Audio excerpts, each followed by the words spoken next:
bendiga a la iglesia. Amén. Sean bendecidos en gran manera. Es una honra poder estar a los pies del Señor. Amén. Él nos regala este día y nos regala 24 horas. Así es, Señor. Pero también nos regala un tiempo para estar a sus pies. Amén, Señor. Quiero saludar a los pastores de la iglesia, a cada uno de ustedes, de sus familias. Reciban mi abrazo y toda bendición del Señor. Amén. Quiero por favor que se ponga en pie, busquemos la palabra del Señor.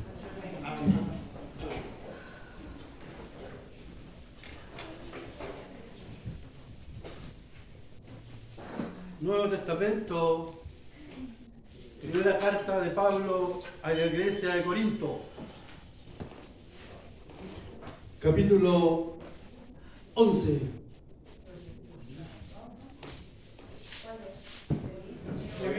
Primera de Corintios, capítulo 11. Búsquela tranquilamente, yo lo espero y espero que leamos juntos la palabra del Señor. Con reverencia, nos ponemos en pie. Si alguien no tiene una Biblia, usted comparta junto a él o junto a ella la lectura de la Escritura. Damos lectura al primer libro de Corintios, capítulo 11, verso 1. En el nombre divino de Dios el Padre, del Hijo y de su Santo Espíritu. Amén. Dice Pablo: sed imitadores de mí, así como yo de Cristo. Amén. Démosle la gloria al Señor. Amén. Gloria a Dios. Gloria a Dios. Gloria a Dios. Que el Señor bendiga a la iglesia. Amén. Tome asiento, hermanos. Quiero compartir unos momentos de la palabra del Señor. Esa es la misión y la labor, la responsabilidad y la honra que el Señor nos brinda de poder pararnos en este lugar con una sola finalidad: anunciar a Cristo en medio de la iglesia. Porque todo el Nuevo Testamento, toda la Biblia en general, nos habla del Mesías, nos habla de Cristo, nos habla del Salvador, nos habla de... Inclusive lo que hemos leído hoy es Pablo, que antes era perseguidor de la iglesia. Perseguía a los cristianos a tal punto de que verlos morir era su alegría. Pero un día bendito apareció Cristo al encuentro de este Saulo perseguidor. Y se provocó tal transformación en su vida, tal cambio en su corazón. El encuentro con Cristo impactó su vida para siempre. Y él, desde ese día, lo único que comenzó a hacer, la única finalidad que movía su corazón, era hablar de Cristo, anunciar a Cristo, evangelizar a la gente. Y cuando ya empieza a realizar los viajes misioneros, lo que hace es establecer iglesia en todo lugar donde iba, formando iglesia, formando gente. Eran tiempos peligrosos, eran los tiempos en que perseguían a los cristianos, pero Pablo, cuando tiene el encuentro con Cristo, su vida cambia para siempre. Así como cuando Cristo apareció en nuestro encuentro, nuestra vida cambió para siempre. No fue la misma vida que traíamos.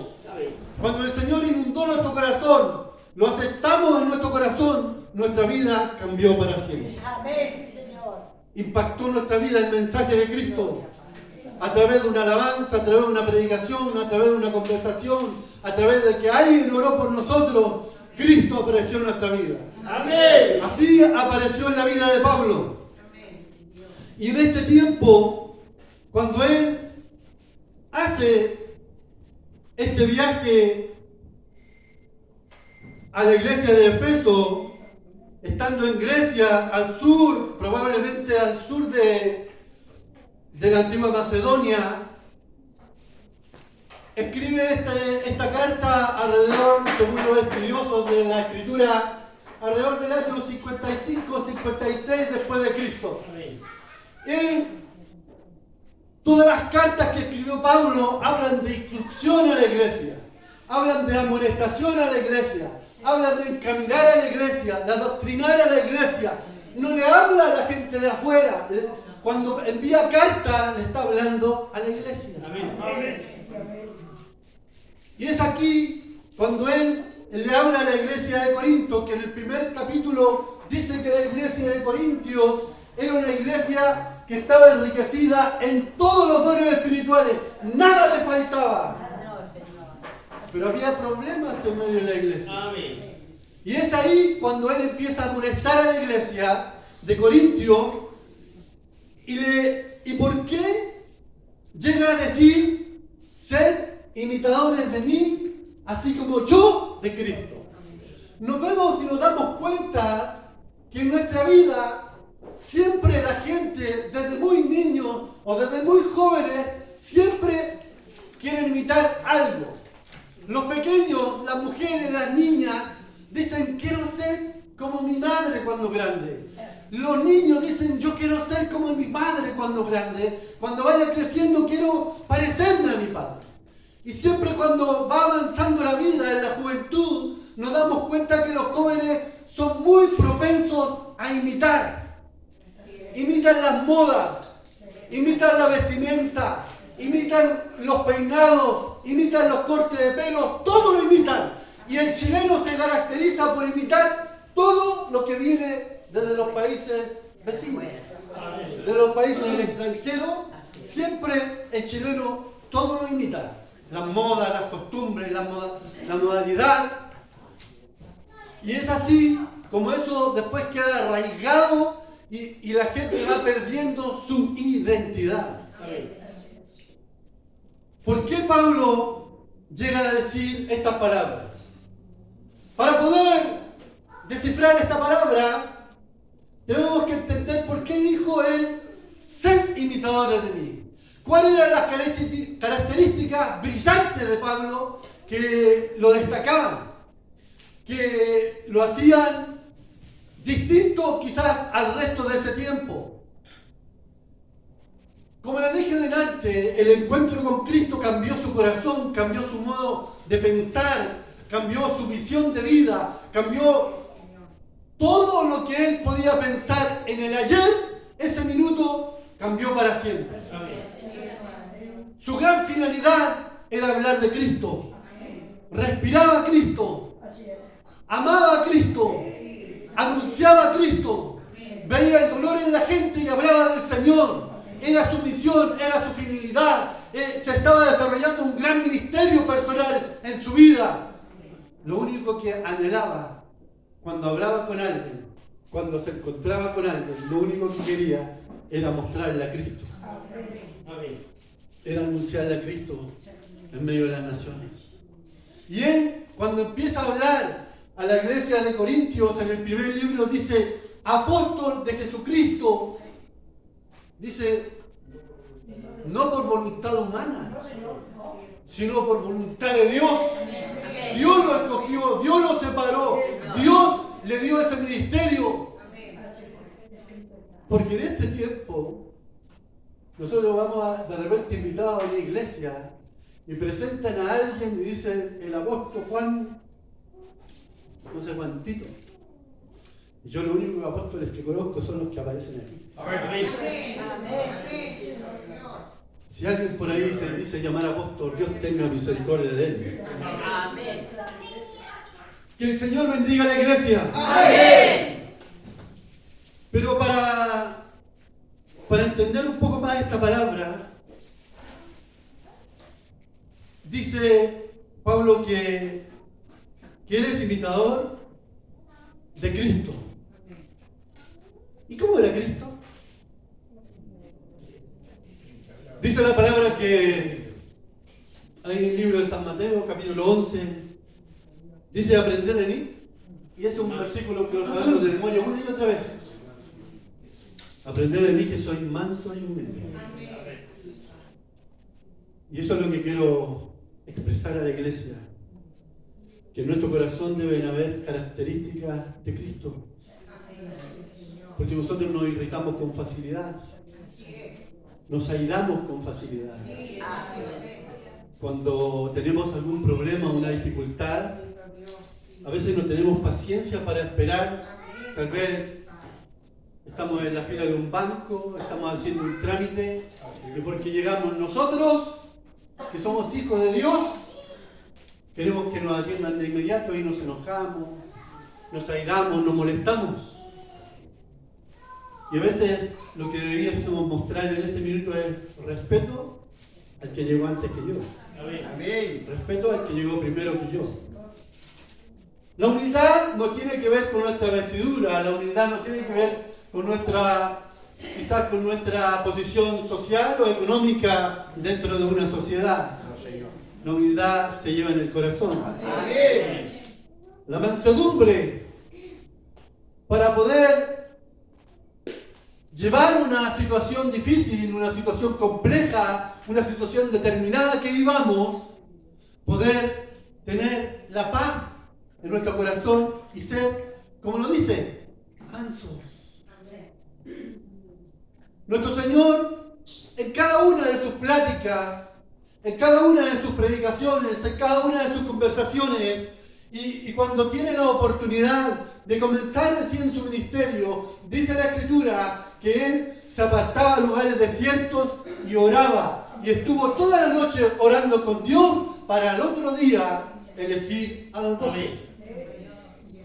Entonces su vida era una vida consagrada, era una vida consagrada al Padre, era una vida consagrada en oración. Y eso el Señor nos llama hoy, a tener un poco más de intimidad con Dios, a buscar momentos para estar en lo secreto con Dios. Una vida de oración, una vida de búsqueda, una vida de estar a solas con el amado. Nuestro Señor nos declara que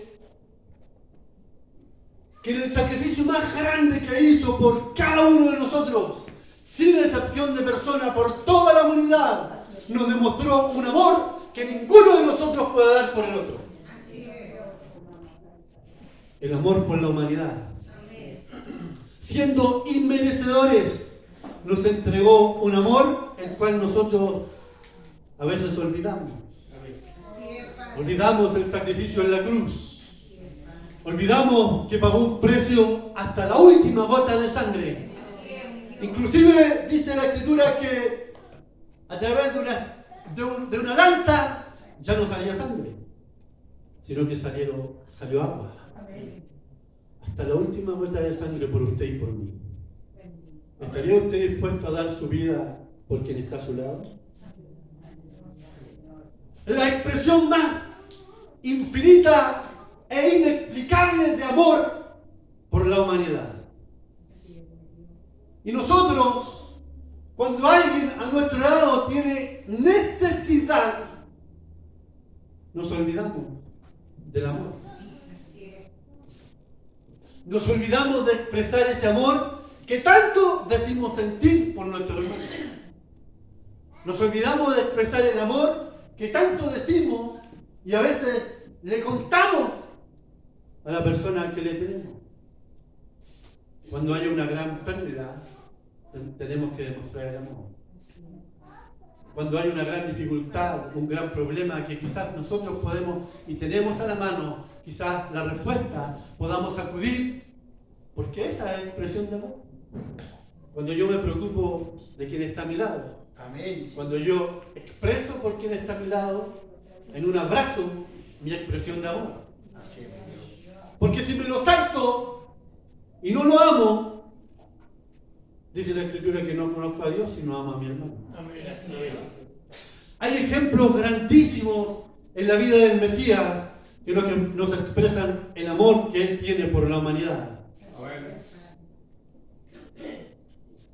El Señor, cuando acude, siempre está siendo perseguido por los fariseos y por los escribas, viendo en qué minuto se equivocará, en qué minuto el maestro cometerá un error. Y tal vez se agolpaban a los lugares que él iba precisamente para ello. Pero lo único que él hacía cuando caminaba por cada lugar, aldea, algún villorrio, por Judea, por cualquier lugar que él andaba, lo único que intentaba era llevar una palabra. Y llevar una palabra de bendición. Llevar salvación a la humanidad. Tenía entonces una palabra que podía sanar un corazón. Una palabra que podía sanar un alma. Una palabra que podía impactar una vida. Y también mayor aún, provocar un milagro en una vida. Provocando sanidades. Provocando tal vez cambios en el corazón que ningún ser humano podría realizar. Así es, Señor. Donde el Señor andaba, donde el Señor iba, siempre, siempre, y como lo hará en los lirios, y como lo hará en nuestra vida, siempre, cuando aparezca el Señor en nuestra vida, siempre en nuestra vida, se va a provocar un milagro en nuestra vida, se va a provocar una sanidad en nuestro corazón. Cuando el Señor esté en nuestro corazón, siempre se provocará sanidad en nuestra vida. Siempre habrá bálsamo de su palabra para nuestra vida, que refrescará nuestra alma, que nos provocará refrigerio en nuestro andar, se llevará nuestras cargas, se llevará nuestras enfermedades.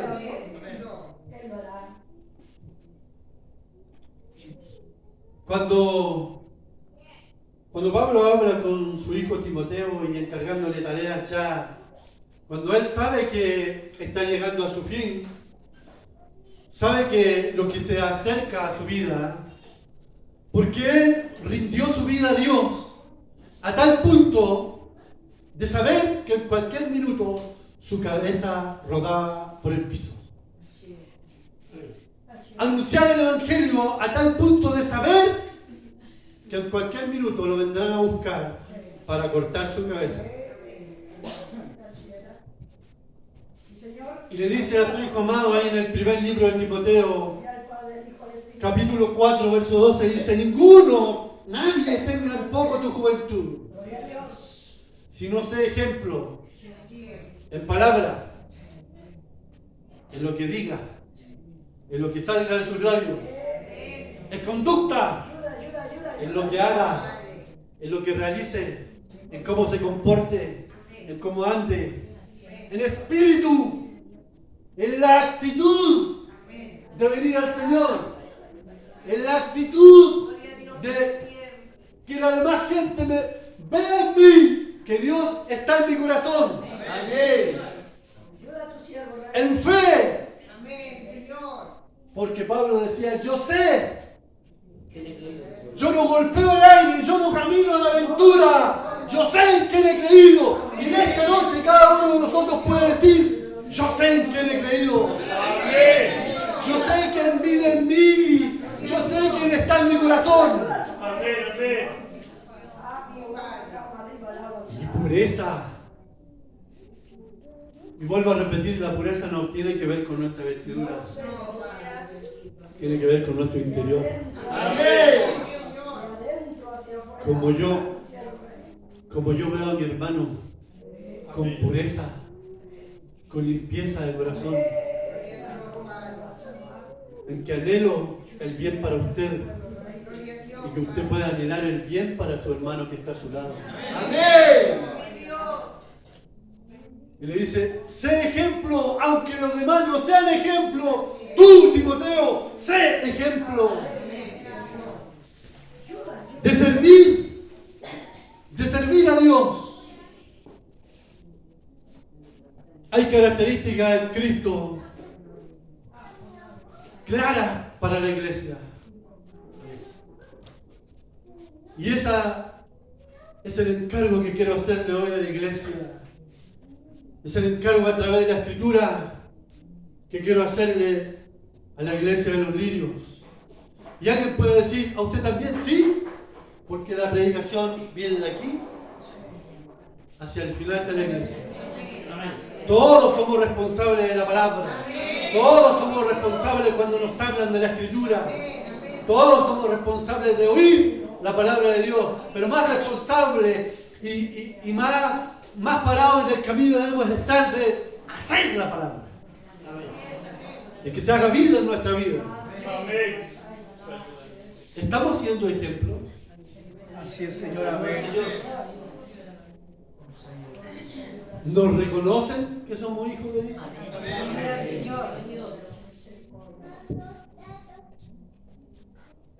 Mire, voy a leerle algo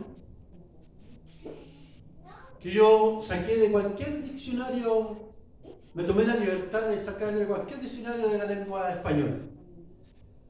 Dice, la humildad es la virtud que consiste en conocer las propias limitaciones y las propias debilidades.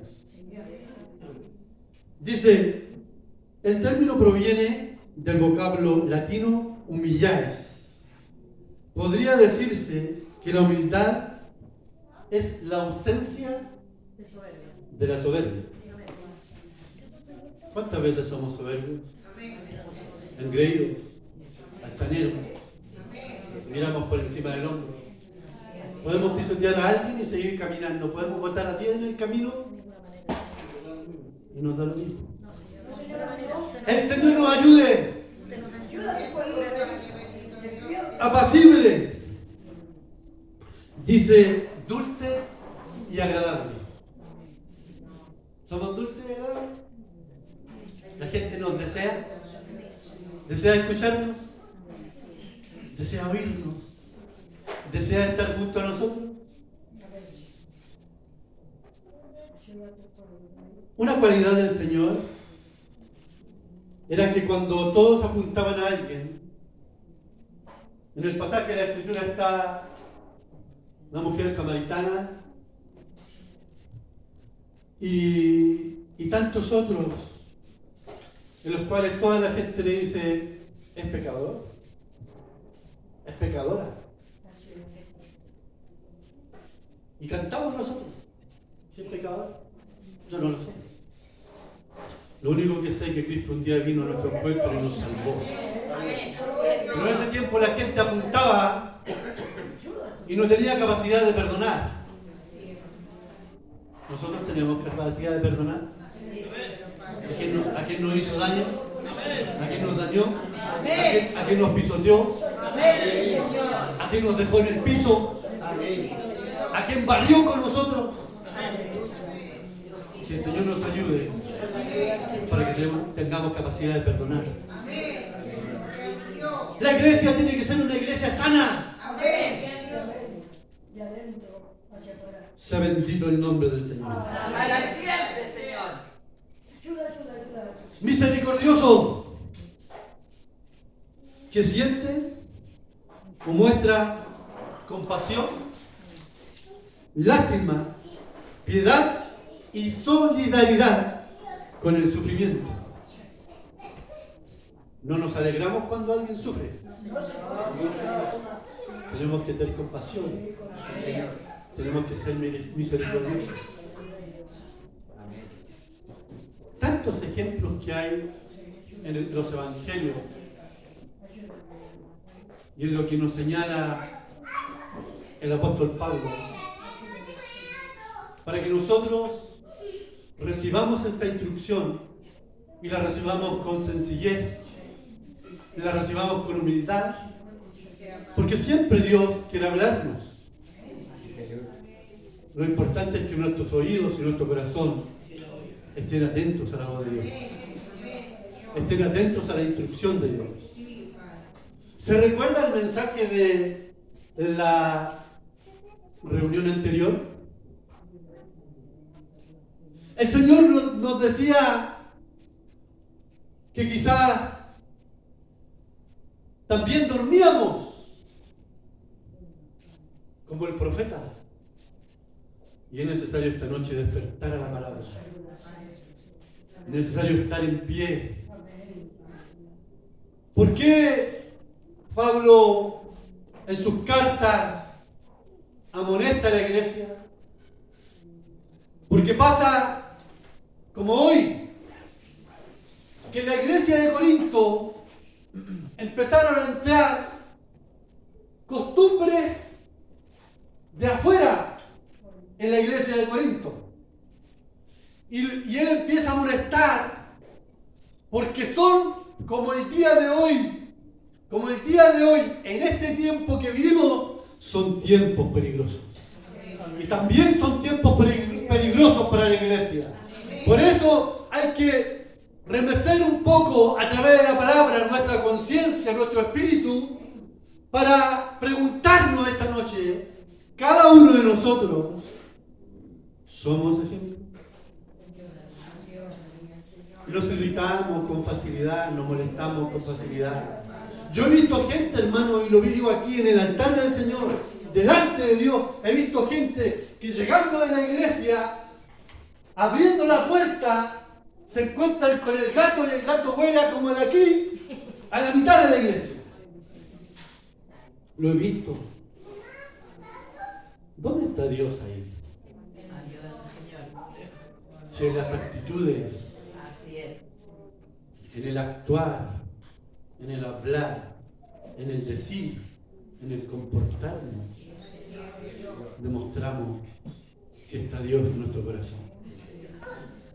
A veces inclusive le hablamos a otro, inclusive en nuestro silencio. Inclusive sin abrir nuestros labios, le hablamos a otros en medio del silencio. ¿Se acuerda que la palabra decía que habría un gran terremoto? Se rompían las piedras, pero mi Señor estaba en el silbido apacible. Mi Señor también está en el silencio. ¿No lo ha sentido en el silencio cuando está la luz apagada en su habitación y usted ora al Señor? ¿No está mi Señor ahí también en el silencio, tocando su corazón y llenándolo de su presencia, de su espíritu? Lo toca y corren lágrimas por sus ojos sin darse cuenta que el Señor le ha tocado. Mi Señor también está en el silencio. Dios bendiga a la iglesia. Amén. Pablo dice: sed imitadores de mí, como yo de Cristo. Siempre es mejor imitar lo bueno que imitar lo malo. Así es, Dios. El Señor nos hace un llamado hoy. Por sobre todas las cosas, que le reconozcamos si verdaderamente está haciendo milagros en nuestro corazón. Quiera el Señor bendecir a la iglesia de los lirios, bendecir a los pastores y las actividades que vienen. Dios bendiga el coro por lo que Dios ha puesto en el corazón. Y todo lo que vendrá. Y esa bendición será añadida a la iglesia. Porque Dios nos da bendiciones particulares cuando bendice a la iglesia, nos bendice a todos por amor de su nombre. Quiero pedirle por favor que se ponga en pie.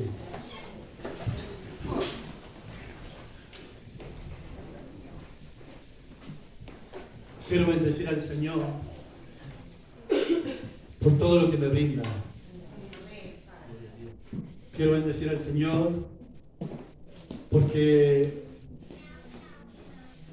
desde tiempo de pandemias hasta ahora y en todo tiempo, nuestro hogar lo ha sostenido. Como también ha sostenido su hogar. En medio de dificultades como todos tenemos, en medio de problemas que no estamos exentos a ellos. Sin embargo, siempre la mano de Dios nos sostiene. Y siempre la mano del Señor nos sostendrá. Quiero honrar al Señor por el privilegio de poder pararnos en este lugar para anunciar a Cristo en medio de las naciones. Por un plan de Dios, por un propósito del Señor. Algo que nunca soñamos, pero algo que estuvo en el corazón de Dios. Quiero decirle gracias al Señor por su infinito amor y su infinita bondad. Gracias a usted por poner su oído y su corazón atento a la palabra del Señor. Honrar a Dios en todo momento de mi vida y decir las palabras de siempre. Seguiré rendido a sus pies como cada mañana. Dejo este lugar diciendo infinitas gracias a Dios por tanto amor sobre mí. Dejo este lugar glorificando el nombre del Señor. Amén.